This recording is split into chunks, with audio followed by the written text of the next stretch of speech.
Hello guys, आपका स्वागत है हमारे चैनल बीके क्लासेस में। आज हम भौतिक विज्ञान के अति महत्वपूर्ण प्रश्न देखने वाले हैं। सबसे पहला प्रश्न है, न्यूटन के पहले नियम को भी कहते हैं। न्यूटन के पहले नियम, इस क्वेश्चन को करने से पहले तुम्हें न्यूटन का पहला नियम पता होना चाहिए कि पहला नियम क्या कहता है। इस पहले नियम क्या कहता है, यदि कोई वस्तु विराम अवस्था में है तो वह विराम अवस्था में ही रहेगी, या यदि वह एक समान चाल से सीधी रेखा में चल रही है तो वैसे ही चलती रहेगी जब तक कि उस पर कोई बाह्य बल न लगाया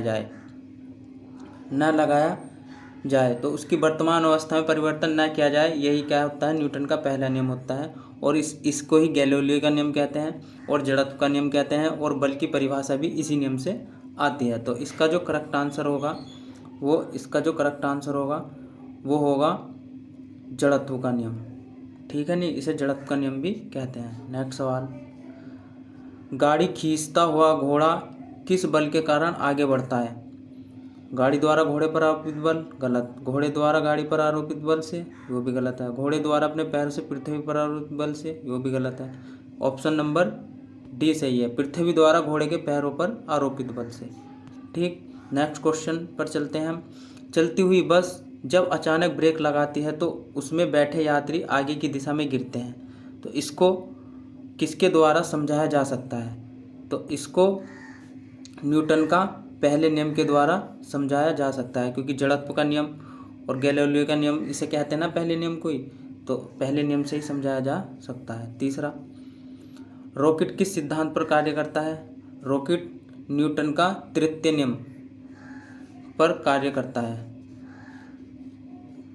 क्वेश्चन नंबर 5वां, आंसू, सॉरी ये आंसू नहीं है, यह है अश्व। यदि एकाएक चलना प्रारंभ कर दे तो अश्वारोही, यह है अश्वारोही के गिरने की आशंका का कारण है। तो अश्वारोही के गिरने की जो आशंका होगी वो विश्राम जड़त्व होगा। न्यूटन का पहला नियम ही इसमें लगेगा। ठीक है, क्वेश्चन अदल बदल का कुछ भी पूछ सकता है। अगर तुम्हें डेफिनेशन याद है ना तो आराम से क्वेश्चन कर लोगे। अगर वीडियो अच्छी लग रही हो तो वीडियो को शेयर करें और चैनल को सब्सक्राइब करें। क्रिकेट का खिलाड़ी तेजी से आई हुई बॉल को क्यों अपने हाथ को पीछे खींचकर पकड़ता है। तो इसका जो करेक्ट आंसर होगा, बॉल विश्राम की स्थिति में आ जाती है। इसका करेक्ट आंसर ए ही होगा। ठीक, नेक्स्ट क्वेश्चन पर चलते हैं। बल गुणनफल है द्रव्यमान और वेग का, द्रव्यमान और त्वरण का, भार और वेग का, भार और त्वरण का। मैं बता दूं, बल क्या होता है, F बराबर m में होता है, और m क्या होता है, द्रव्यमान, और a क्या होता है, त्वरण। तो कहाँ हो गया द्रव्यमान और त्वरण, तो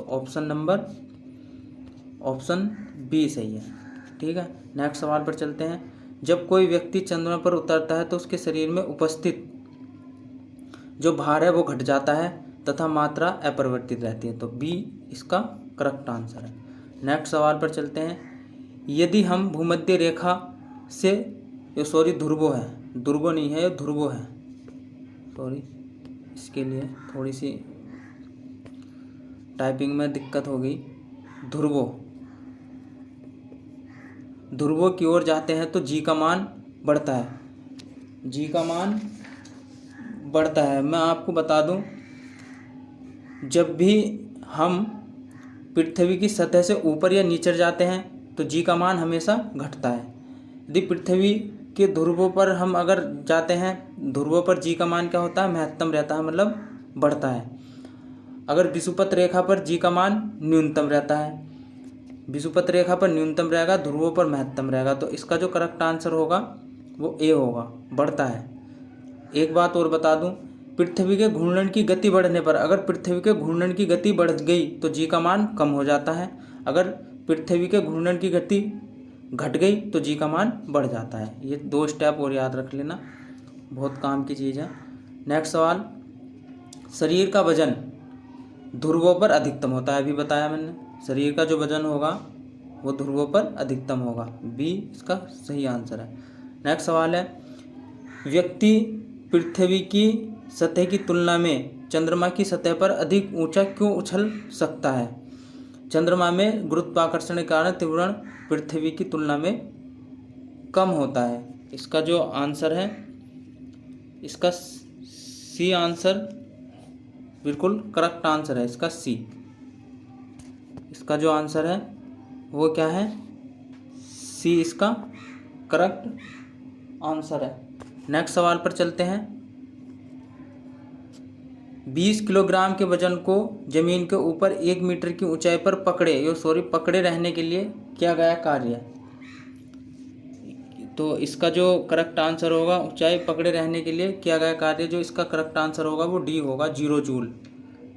क्योंकि तुमने पढ़ा होगा जो कार्य का जो सूत्र होता है Fs कोस थीटा होता है। अगर कोस थीटा का मान 90 है तो जो कार्य होगा वो 0 होगा, और जब ऊंचाई पर जाएगा वो कुछ चीज़, तो इसका जो कोण बनेगा वो 90 डिग्री का बनेगा। तो जाहिर सी बात है, तो जो कार्य होगा वो 0 ही होगा। नेक्स्ट सवाल। एक व्यक्ति एक दीवार को धक्का देता है पर उसे विस्थापित करने में असफल रहता है, तो वह करता है कोई भी कार्य नहीं। सही बात है, कुछ भी कार्य नहीं करेगा वो। ठीक है। नेक्स्ट सवाल। पहाड़ी पर चढ़ा एक व्यक्ति आगे की ओर झुक जाता है क्योंकि तेज चल सके। गलत बात है, बिल्कुल झुक कर तेज चल जाओ वो गलत। फिसलने की संभावना कम हो जाए, शक्ति संरक्षण हेतु, ये भी गलत है, सी भी गलत है। इसका आंसर है डी, स्थायित्व बनाने के लिए, मतलब कि अपना बैलेंस बनाने के लिए वो आगे झुककर चलता है ताकि वो गिर ना जाए पीछे की ओर। नेक्स्ट सवाल है। पीसा की ऐतिहासिक मीनार तिरछी होते हुए भी नहीं गिरती क्योंकि इसके गुरुत्व केंद्र से जाने वाली ऊर्ध्वाधर रेखा आधार से होकर जाती है। इसके गुरुत्व केंद्र से होकर जाने वाली ऊर्ध्वाधर रेखा, ये ऊर्ध्वाधर रेखा है, आधार से होकर नहीं जाती है। इसके पीछे ईश्वरीय प्रभाव है, ये एक आश्चर्य है। तो इसका जो करेक्ट आंसर होगा वो ए होगा, गुरुत्व केंद्र से जाने वाली ऊर्ध्वाधर रेखा आधार से होकर जानी चाहिए। ठीक है। नेक्स्ट सवाल। जाड़े की रातों में अत्यधिक ठंड पड़ने पर पानी की पाइप फट जाती है क्योंकि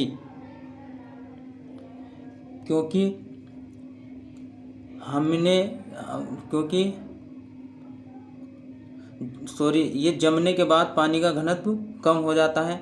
जमने के बाद, ये हमने नहीं है, जमने के बाद पानी कठोर हो जाता है, अतः उसकी कठोरता पाइप को तोड़ देती है। जमने के बाद पानी का आयतन बढ़ जाता है, तो इसका जो करेक्ट आंसर होगा वो सी होगा, जमने के बाद पानी का जो आयतन है वो बढ़ जाता है। ये हमने नहीं है, जमना है। थोड़ा सा टाइपिंग में दिक्कत है, कोई दिक्कत नहीं। नेक्स्ट सवाल है। पानी से भरी डाट लगी बोतल जमने पर टूट जाएगी क्योंकि जमने पर बोतल सिकुड़ती है। गलत। जमने पर जल का आयतन घट जाता है, जमने पर जल का आयतन बढ़ जाता है, यो सही है बिल्कुल। अभी मैंने पीछे बताया, सेम उसका ही सवाल है, तो सी आंसर इसका करेक्ट आंसर होगा। 18वां क्वेश्चन है। जल के आयतन में क्या परिवर्तन होगा यदि तापमान 9 डिग्री सेंटीग्रेड से गिराकर 3 डिग्री सेंटीग्रेड कर दिया जाता है? तो इसका जो करेक्ट आंसर होगा वो होगा सी, आयतन पहले घटेगा और बाद में बढ़ेगा। आयतन पहले घटेगा और बाद में बढ़ेगा। नेक्स्ट सवाल पर चलते हैं। एक झील में तैरने वाली इस्पात की नाव के लिए नाव द्वारा विस्थापित पानी का भार कितना है? नाव के भार से कम, नाव के भार से ज़्यादा, नाव के उसे भार के बराबर जो झील के पानी की सतह के नीचे। बिल्कुल करेक्ट आंसर सी, इसका बिल्कुल करेक्ट आंसर होगा। नेक्स्ट सवाल है।